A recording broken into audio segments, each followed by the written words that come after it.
Hi friends, like yours like চ্যানেলের আরও একটা নতুন এপিসোডে আপনাদের সবাইকে আবার স্বাগত। আমি ডাক্তার অভ্রনীল কর। গলায় মাছের কাঁটা আটকে গেলে কি করব, এই বিষয়ে আপনার অনেকেই আমাকে প্রায় মেসেজ করে থাকেন। এরকম অনেকেই আছেন, মেসেজ করেন যে ডাক্তারবাবু আমার গলায় কাঁটা আটকে গেছে বা আমার বাচ্চার গলায় কাঁটা আটকে গেছে, এখন কোন ওষুধ খাবো। আবার ক্লিনিকেও এরকম অনেকে আসেন যারা এসে বলেন যে ডাক্তারবাবু অনেক টোটকা প্রয়োগ করেছি কিন্তু কোনোভাবেই আমার এই গলা থেকে কাঁটা বেরোচ্ছে না, এবার কি করণীয়? দেখুন, যদি এইভাবে গলায় কখনো কাঁটা আটকে যায় সেক্ষেত্রে আপনি সেবন করতে পারেন একটি হোমিওপ্যাথিক ওষুধ অ্যানাগালিস 30। অ্যানাগালিস 30 ওষুধটি যদি আপনার গলায় কাঁটা আটকে যায়, বাচ্চাদের ক্ষেত্রে 1 ফোঁটা করে 1 চামচ জলের সঙ্গে মিশিয়ে 15 থেকে 20 মিনিট অন্তর 4 থেকে 5 বার আপনার বাচ্চাকে সেবন করাতে হবে।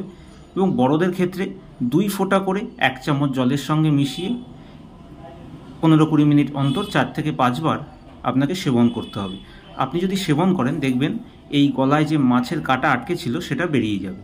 তো আজকে আমি আপনাদের বললাম যে গলায় যদি মাছের কাঁটা আটকে যায় সেক্ষেত্রে কী করণীয়, সেই বিষয়ে এর হোমিওপ্যাথিক চিকিৎসা সম্পর্কে বললাম। আজকের এপিসোডটি আপনাদের কেমন লাগলো আপনারা অবশ্যই আমাকে কমেন্ট করে জানাবেন। আজকের এপিসোডটি যদি আপনাদের ভালো লেগে থাকে তাহলে অবশ্যই ভিডিওটিকে লাইক করুন, শেয়ার করুন, আমার চ্যানেলটিকে অবশ্যই সাবস্ক্রাইব করুন এবং নোটিফিকেশন আইকনটিকে প্রেস করুন। আপনারা সবাই সুস্থ থাকুন, ভালো থাকুন।